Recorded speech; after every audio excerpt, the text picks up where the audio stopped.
Florida State gains the commitment of an underrated Sunshine State prospect.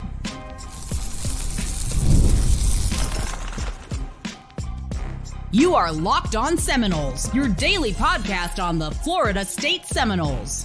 Part of the Locked On Podcast Network, your team every day. Welcome back into Locked On Seminoles. I am your host, Brian Smith. Thank you for making this your first listen each and every day. Truly appreciate you stopping in to talk Seminoles football with me. Today's show is brought to you by Gametime. Download the Gametime app, create an account, and use the code LOCKEDONCollege for $20 off of your first purchase. Daniel Pierre Louis has committed to the Noles. This is a player from Seminole Ridge High School in South Florida, but the northern edge of it, they don't get the same kind of, shall we say, respect and admiration from the writers down there. I know that I've never seen them play live, but they do have some pretty good players, and this is one of them. I'll be really honest. When I watched Daniel's junior film, I did not know what I was going to see. I just saw that he committed, and I know he visited last weekend, but that doesn't mean a lot. I was surprised he didn't have more offers, like genuinely, openly surprised. Because when you look at linemen, you want obviously size. You want a player that has the ability to move a guy off the ball, and he has that. But what I was really, quite honestly, shocked about is how well he moved in space. And yet, again, didn't have a ton of offers. So I'll get into that right now. His offer list would start to pick up, and his interest was, I don't know what the reasoning is. I don't know him personally, but 6'4", 290, from Waxahachie at Seminole Ridge High School, offers from Florida State, North Carolina State, Florida, West Virginia, Vandy. He's got some decent offers, but not a ton. I don't know if he's late to the game of football. I don't know if he's had an injury, whatever. I'll dig more into that over time. But he does not, as of now, on Huddle, have senior film. So that's unfortunate. But his junior film, I thought, was pretty good. Maybe if he was at a different program, again, I don't know the backdrop. I was surprised. But to that point, he is a 3-star prospect by ESPN, Rivals, 247, and On3. None of them have him ranked in the top 1,000 prospects. So I'm guessing there's a reason for that I just simply don't know, but the film doesn't show me a player that's outside the top 1,000 at all. He moves better than a lot of kids ranked in the top 250, to be quite frank. So I'm perplexed. It's very rare that I see this combination, but at the same time, he's from, again, a high school that I've never scouted personally, so I don't know what the deal is. Here's some other backdrops about his recruitment. He made his commitment yesterday, but he visited Florida State for the Clemson game. So it's a recent visit. Took a few days. This is smart on his part, by the way. Kudos. Don't just make a rush to judge decision. Go home, sit down, mull it over. Think about it like buying a house, buying a car. You're talking about your college education, where you're going to spend 4 years. Kind of need to know long term. So don't just make a rushed decision. He didn't. Good for him. Other offers. Last weekend prior, he visited North Carolina State. And in the future, he had one lined up with the Gators in November. So this is from reading a 24/7 article. I'm curious to be really interested moving forward. If anybody else tries to get him to visit, now that he's committed to Noles, that's something else that's interesting. Recruiting has so many twists and turns because verbal commitments are just that. They're verbal. You can renege on it at any time. That being stated, I'm going to project that he gets several more offers. Again, if he puts out senior film, I don't know what's going on. I don't know if he's banged up. I don't know if he's played it. I have no idea.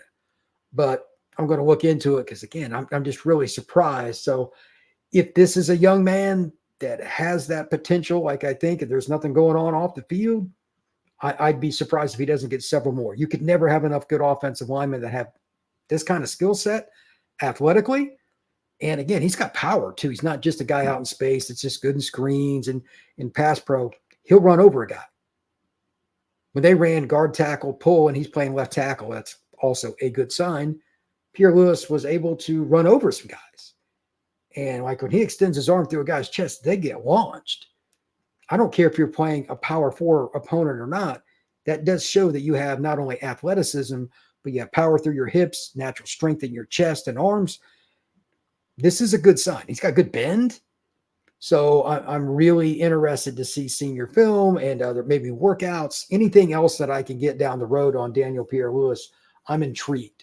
I'm not saying he's Solomon Thomas because Solomon has insane strength, but he reminds me of him in some ways. So him not being ranked, I'm really curious. I'm going to make some phone calls over the next day or two, try to get some more. So hopefully before the end of the weekend, I can at least throw some more information on the backdrop for Daniel Pierre Louis, which quite frankly, I do not have at this moment. What does this do for Florida State's class is something I'm going to talk about in a little bit. But I also want to talk about something because this has hurt Florida State this year and why players like Daniel Pierre Louis are so important. You need flexibility with your offensive line. Last year, and unfortunately to some degree this year, Florida State has suffered from injuries up front. There's just no way around it. When you don't have chemistry up front with your offensive line, it's going to hinder it.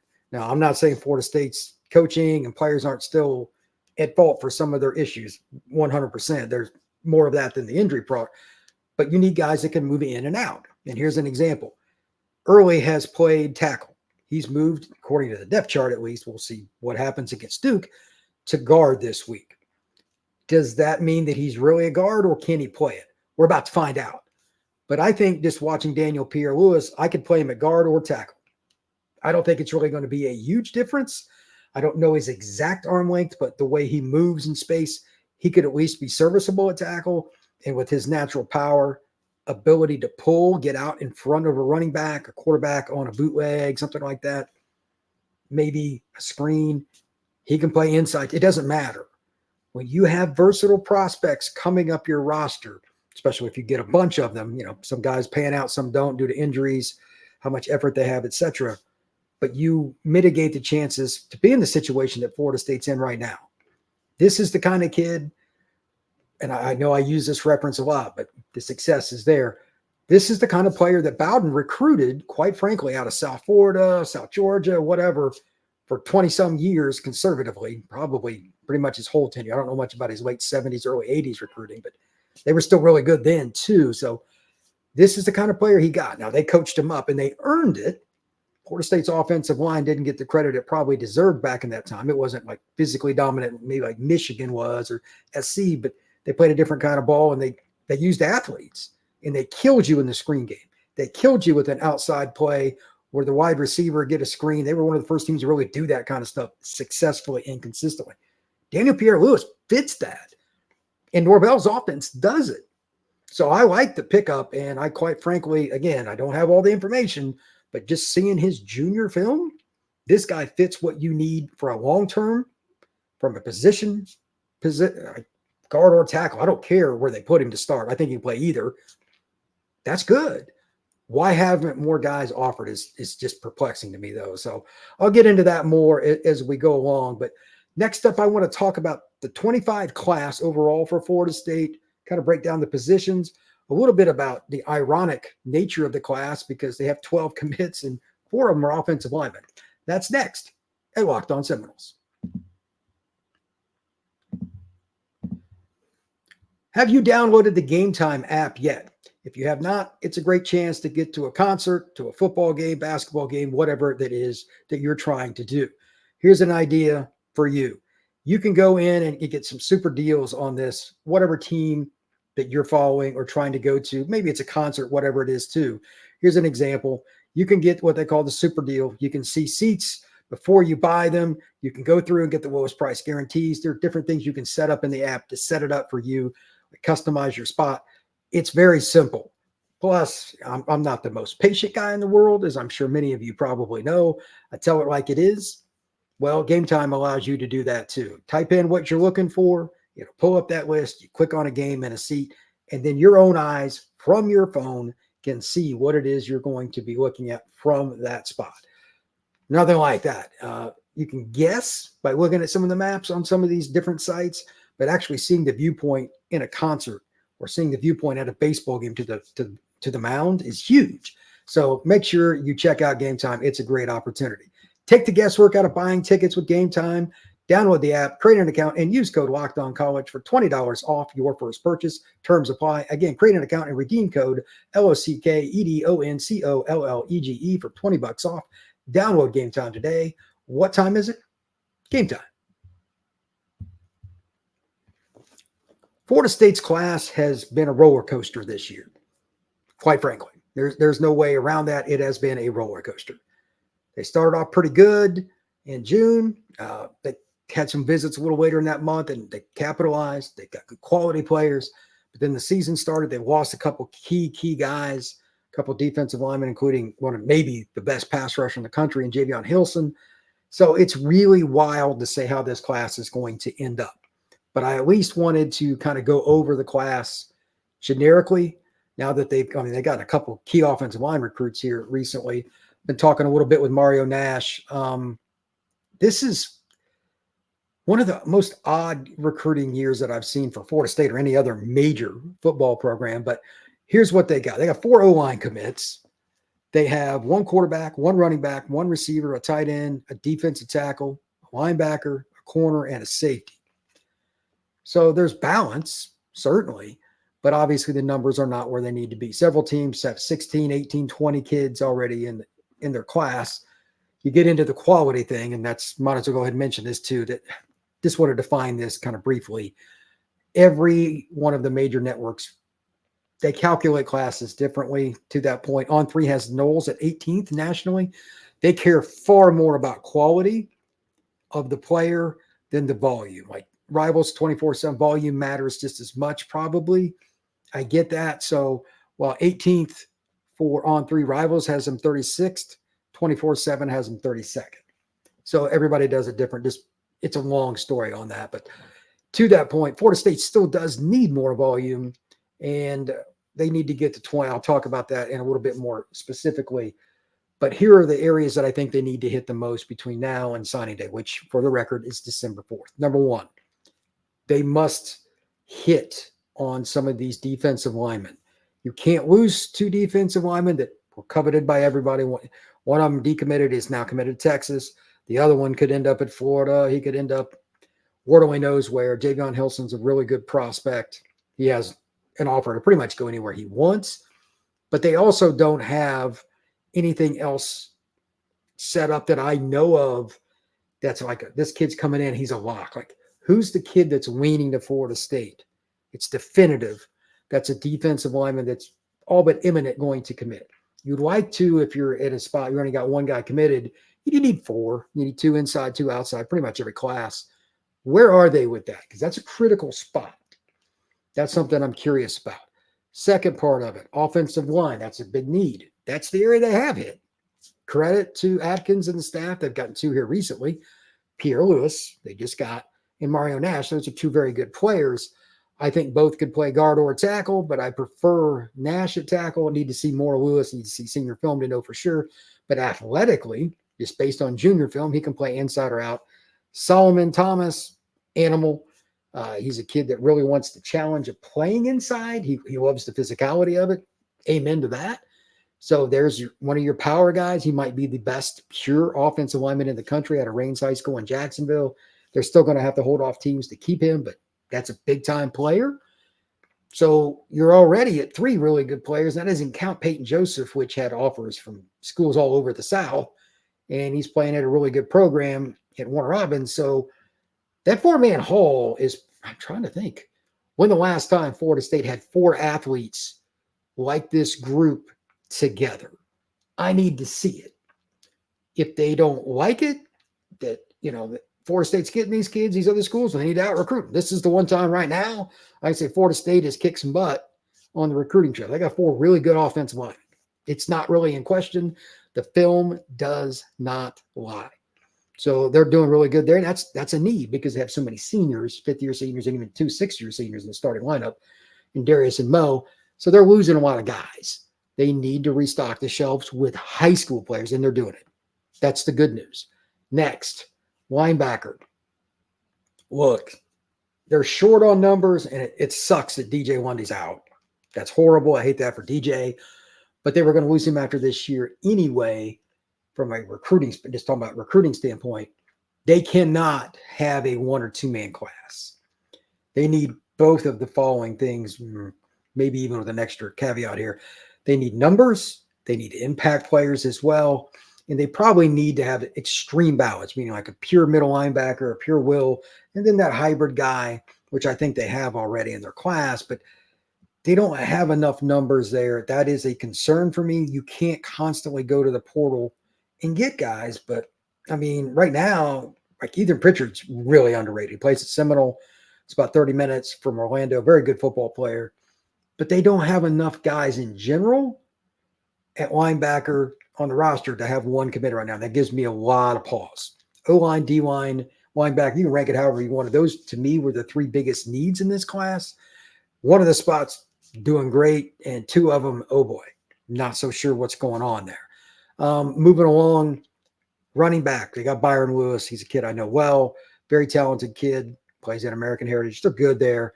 Wide receivers, a major concern. They did have three, and arguably the best trio in the country. Two have decommitted, and I don't even know if they're going to keep CJ Wiley, who might be the best of the three. You could argue it. The vultures are circling. I've discussed this many times. They also have a concern, in my opinion, with whether or not they're going to keep anybody. So I don't want to just spin this on CJ, but I've heard that he's looking around. I have not personally talked to him about it, but I know others that have been around him that know what's going on there, at least to a certain degree. We'll see if he sticks with Florida State or not. That is a big-time player out of Milton, just north of Atlanta. You're looking at Kevin Wynn's the defensive tackle, by the way. Just want to throw this out there. He is an elite player. It really would suck if he's the only one. If you could get even a decent guy to go with him, put Pritchard behind him and like one other just good linebacker, like a really good one. Although the numbers wouldn't be perfect, that would be a scenario where Florida State would be more traditional like they used to be. Kevin Wynn is a future NFL player. I have no doubt about that, watching his film and talking to coaches that have won against him. So take that for what it's worth. Tramel Jones, quarterback. Florida tried to flip him. He had offers from several programs. He's at Mandarin. He plays with Jamie French in a really good football program. That's your quarterback. So you did a good job keeping an in-state kid there. You got Redmond, who's going to play corner. He's at Cardinal Newman down in South Florida. That's a very good football player. And I think he could play safety or corner. I don't think it really matters. But Gregory Thomas is the long kid. He's another guy, ironically, from American Heritage. Really good player. So the quality is there with all those kids. And you got Chase Lofton, the unusual recruit out of this group, the kid out of Omaha that is a flex tight end that really fits this offense. Great kid, by the way. He's a kid I interviewed earlier this year. Really like him. There's nobody in this class that I don't like. It's just the volume. You can't be sitting at 12 right now with the needs they have, and 2 out of the 3, in my opinion, biggest needs Florida State has not hit. So that's a concern. We'll see how that goes, but they've gotten a couple commits this week. Maybe they're trying to sell the vision playing time. I'm not sure. I even asked myself this. Why all of a sudden did they get 2 commits? What really transpired? Because it's not like the offensive line's playing good. I mean, they're 134th out of 134 teams in rushing.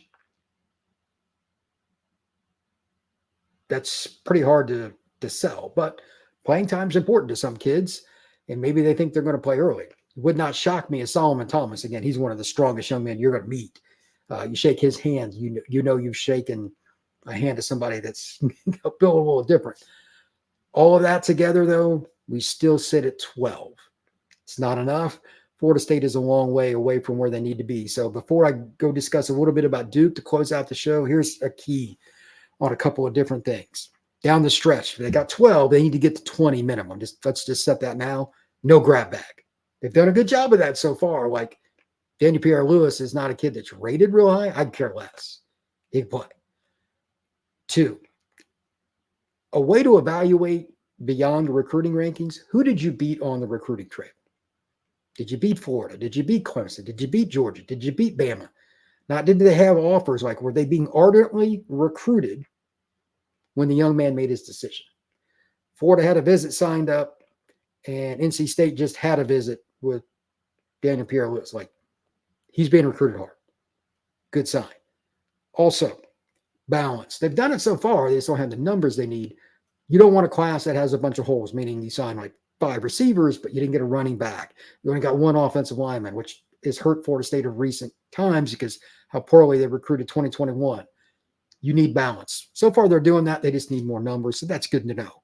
Impact players. They're going to have some impact guys. If they sign the kids they have now and they added a handful more, like 6 to 12, so I don't know how many they're going to get, they'll have some impact guys. CJ Wiley, Solomon Thomas, They're going to have some impact guys.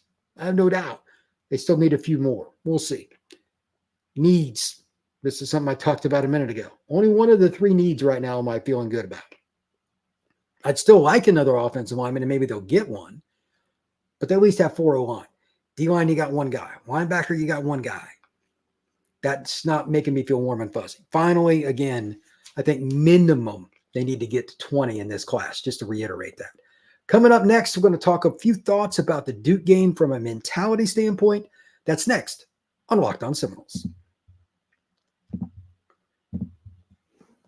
Hey, NFL fans, you can get the season going with a big return on FanDuel, America's #1 sportsbook.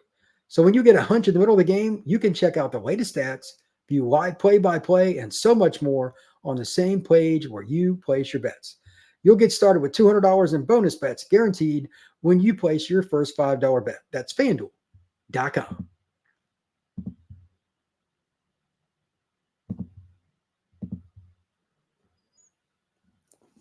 All right. Florida State is 48 hours, give or take, out from playing Duke.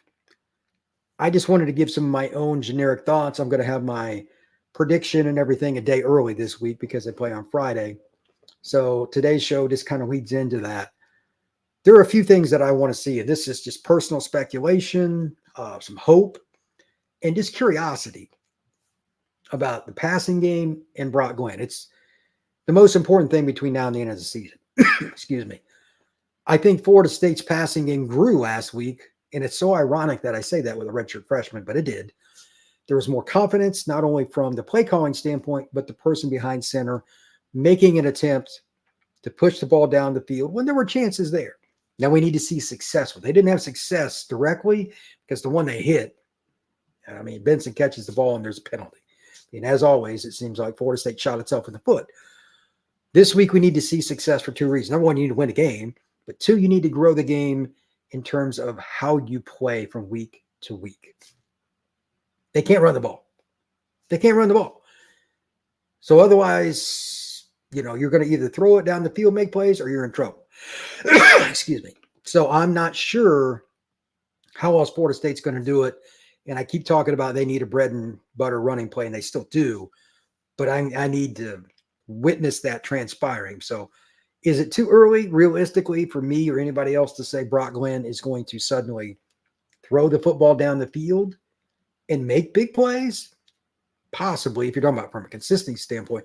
But the arm is there, the willingness is there, and he was fairly accurate, to be honest, on a lot of his throws down the field. He gave him a chance. Now it's more about the little things. And this is why coaches go crazy sometimes. Your steps. How do you plant? Do you point your toe toward, like all the little things a quarterback, but there's a gazillion of them. And of course, you've got large men running at you trying to maim you while you make this pass. The route. Did they break it off when they should? Did they get going at the rate they should off the line of scrimmage? Did they do a good job getting the release? All the little things Florida State has struggled with at some point during most games at every position, it seems like. And Norvell mentioned that recently, and he was right to do so. Sometimes it wasn't like he was talking about the run game. We get going, we've got it set up, and then the final block at the second level to spring a big run instead of get like 4 or 5 yards, we fail. Well, 4 yards is nice, but 40 is better. With the deeper passes that Florida State needs, because they're going to struggle to sustain drives because what Norvell was talking about with the run game, and he literally called it awful in last week's press conference. I think it's a very important thing to note. If you look at Florida State's drives moving forward, unless they have a penalty, like defensive holding that gives you an automatic first down, a late hit, maybe it's a personal foul, something stupid from the other team, Florida State really struggles to sustain drives where they don't get a chunk yardage play. Their chunk yardage passing is actually not bad. Even under DJ, they would hit a few. I just need to see more consistency with it. Instead of it being a few with Glenn, we need to see Florida State have like 4 plays a game that are 20 or more yards in the passing. Now, I'm not against the screens working because for the love of mankind, if you're going to run as many as Florida State is, execution would be nice. I'm in favor of it. I'm guessing most of you are too. Too many missed blocks and little things. It goes back to Norvell's comments. And again, he was correct. If they can just spring one of those, When was the last time they sprung a 7-yard passing play of any kind, like one that gets you 7, whether it's a hitch, a traditional screen, a tunnel screen, whatever? They haven't really done that enough this year. So that would be nice too. If you can do that and then complement down the field, whether they win or lose the Duke game, it would at least show progress. I need to see that. As the cherry on top, again, I'm just going to mention it for the love of mankind. Can we come up with a bread and butter running play? Because if you do that, it opens the playbook in a million ways. The play action, the same action like with guard and tackle moving, but then you roll out, you set up little passes in the flat to the running backs and fullbacks, screens. If you don't have that, it just mitigates what you can do. Florida State has to do that. I'll be looking for that. And as always, when I go through the film, I'm going to go through it on Saturday morning and try to chart it a little differently this time than I have before. But first down runs are still important in that, finding that bread and butter play, whether it's GT, whether it's inside zone, whether it's some kind of read option. There's a million ways you could do it. Brock Glenn's a pretty good athlete. I'm telling you, for those who don't believe, he can move and he can make plays. So they have some options with him. He's not Jordan Travis, but he can move and make plays in and out of the pocket. Their run game opportunities are there. So let's see what they do. Tomorrow, again, I'm going to do it a day early. Going to have my prediction show to come out and discuss what I think is going to happen in this game. I think it's going to be a very complex game, not necessarily the highest scoring, but I'm going to define that on Thursday's show here at Locked On Seminoles.